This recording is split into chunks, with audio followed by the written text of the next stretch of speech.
আসসালামু আলাইকুম। আজকে আমরা শিখব ইংরেজি মাসকে আরবিতে কিভাবে বলবো আমরা।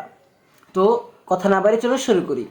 জানুয়ারি, ইয়ানাইর, জানুয়ারি, ইয়ানাইর। ফেব্রুয়ারি, ফেব্রুয়ারির, ফেব্রুয়ারি, ফেব্রুয়ারির।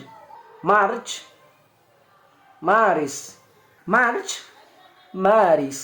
April, abril, May, maio, May, maio, June, junho, June, junho, July, ইউলাইউ বা ইউলিউ, এইটা তাদের উচ্চারণে একটু ভিন্নতা আছে।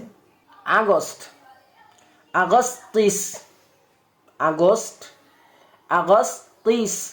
সেপ্টেম্বর, সেপ্টেম্বির, সেপ্টেম্বর, সেপ্টেম্বির।